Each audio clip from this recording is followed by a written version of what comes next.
Rugby Championship game number 2 this weekend, folks, is the Springboks up against the Wallabies once again. The Wallabies coming off a pretty decent win last week and have kept things pretty stable, whereas it's a whole bunch of changes for the Springboks. We will go through the squads, who's in and who's out, some of the stats, the recent results, predictions, and you guys can let us know your thoughts on how this one is going to go. Obviously, the Wallabies sitting pretty well at 2-1, just behind the Argentinians on the log, whereas the South Africans, just like the All Blacks, with a losing record thus far, would like to bounce back kind of quickly. I should say, if you guys want to get yourself some gear, like a 2019 Rugby World Cup winning Springboks jersey, check out Level Rugby. Link in the description. That's like £23.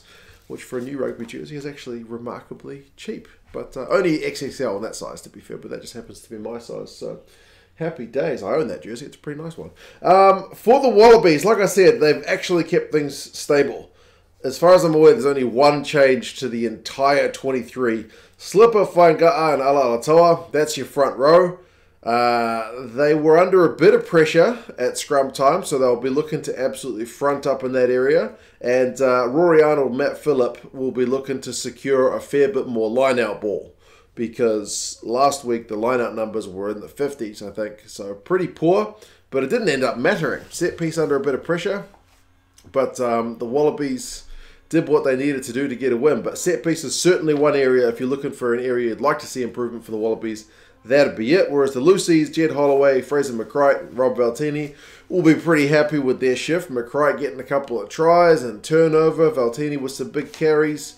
Yeah, I think they'll be pretty chuffed with how things went. So kind of good on them for getting another week to get it done. Nick White and Lolesio continue on at 9-10. Thank goodness Nick White recovered from that whack to the face that he got. Hopefully we don't see anything like that this week, but I thought Noah Lolesio, in terms of his young career, kind of, taking another step forward, he's doing that pretty well. So I'm pleased for him to be getting some extended game time, because I do think he is the guy. I know you got Quaid and you got James O'Connor and you got Bernard Foley, all the guys in their 30s, but I think Noah is the guy to take the Wallabies forward at this point. Hunter Paisami, Len Ikitau, great job in the midfield. Ikitau especially, I think he's one of the most dangerous ball carriers in the competition, and he is. Looking at his stats, he's like the top guy for defenders beaten. He's the third guy for clean breaks. He's just absolutely dangerous in that midfield. Tom Wright, Marika, Koroibete on the wings, and Reece Hodge there at fullback.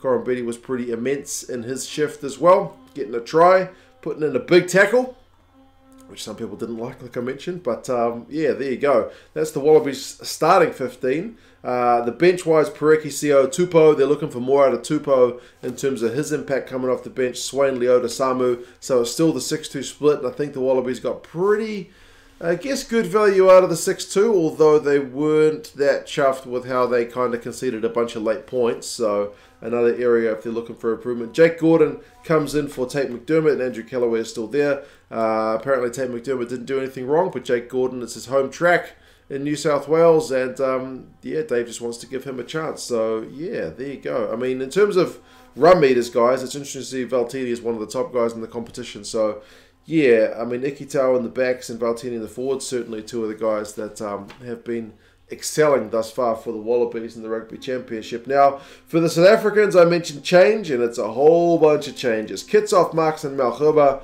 are the front row. So a few people have been calling on Malcolm Marks to get a start. They are going to get that, so it's a pretty tidy looking front row. Three of the best front rowers in the world. I mean, I know most South African teams, when they wheel them out, the front starting row or the second starting front row tend to be probably either the best or the second best front rows in the world. Just saying, man, in terms of props especially, but especially when Mbonambi's fit with Marks as well, you've got some of the best front rows in the world. But Malherbe, Marks, and Kitsoff looks pretty tidy. Etzebeth and Diaka continue on in the second row, so that is a little bit of stability, and they were pretty disruptive with the Aussie line-out, like I mentioned, for the Aussies, so that's an area they'll look to continue. Diaka especially, I thought, stood up in a pretty average game from the box last week. Kolisi, Mostert, and Visa, that's a changed back row. Kolisi is still there, and he's one of the top tacklers in the competition. I think he is the South African top tackler. But Mostert steps up from the bench, and Visa is back in the 23. So I do like Visa's ball carrying. He seems to be a slightly divisive figure, like I've mentioned. Some people are not big fans of his.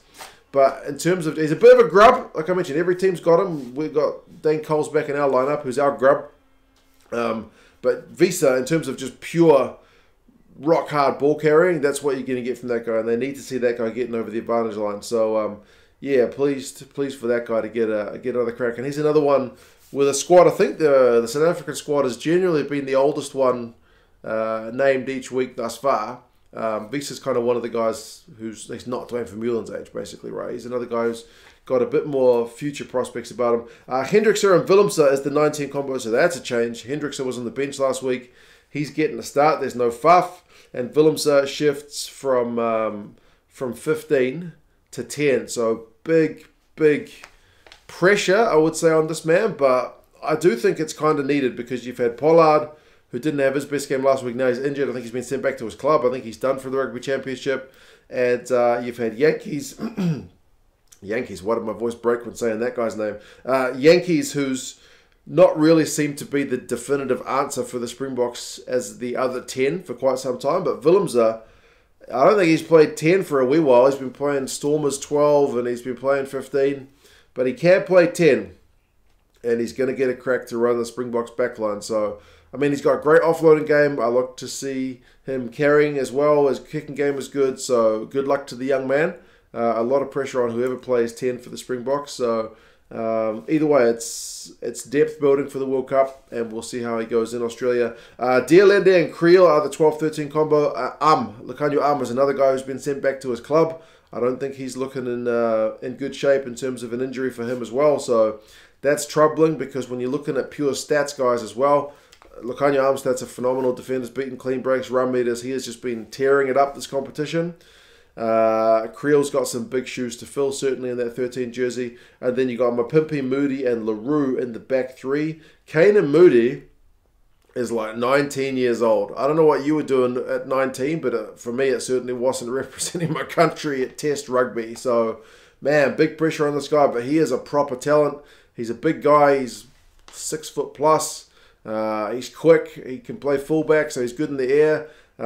Dave Rennie's kind of already identified that he's a guy that they don't want to kick the ball to unless it's contestable kicks. So, yeah, man, a lot of pressure on him, and they got a lot of right wingers injured, right? Colby, Nkosi, and then Arons are suspended. So, yeah, they're having to go down the pecking order in terms of right wingers, but Kane and Moody, heaps of potential, so good luck to that young man. And then he's got some experienced guys in the back three with him, and LaRue and Mapimpi. But, yeah, a lot of changes. A lot of changes for that Springbok starting 15. Speaking of changes, Dion Fourie is the backup hooker. And he's pretty much been exclusively a loose forward for multiple seasons now. I went back and had a look at his history. I think he was named as reserve hooker for Lyon back in 2019. I think that's the last time he's played hooker. He said he's been training at hooker. And then 2017-18, again over in France, is the last time he regularly played hooker. That 2019... one appearance for Lyon was like a bit of an exception. He's not played regular hooker for a very long time. So, but he's great at the breakdown. So we'll see how he goes. Second cap for him. Oxenchair is down to the bench and Trevor Nyakane is back in the 23. So, Dion Fourie is a bit of a question mark, but Ox and Trevor, again, in terms of prop depth, like you'd be pretty happy with that. Quokka Smith, Dwayne Vermeulen, also the forward replacements on the bench. And then Corbus Reinach is back. He's not had any game time. He's been recovering from a shoulder injury, I think, but he's back. Franstein is still there, and Warwick Halant drops to the bench as well. So, a lot of changes for the Springboks. So, we'll see how some of these guys go. Like I mentioned, some youth and some experience, but yeah, it's going to be a fascinating one to see the changes against the stability in the two lineups. In terms of the stats between these two sides, it's interesting to see that South Africa are the top side for generating clean breaks in this competition, but the bottom side for scoring tries. So, Jacques Nienaber talked about it, like failure to convert chances has been a thing, and that seems to be... Clean breaks generally are a good indicator of how many tries you're going to score. Not definitively, but it's generally a good metric. But, yeah, not thus far. Their line-out is 81%, which is for most teams, like, okay. They would like it to be a bit higher. But for South Africa, that's kind of poor. I think it's the World Cup, they only lost like 3 lineouts.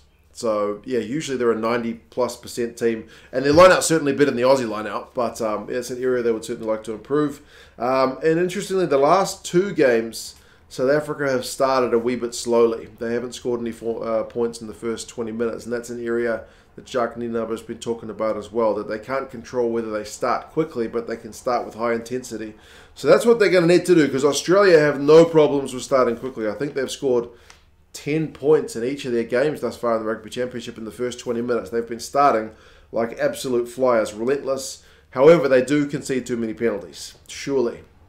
If you're going to concede how many penalties, like 16 penalties like they did last week, eventually you're going to get bitten for it. So most penalties conceded in the comp, most yellow cards conceded in the comp.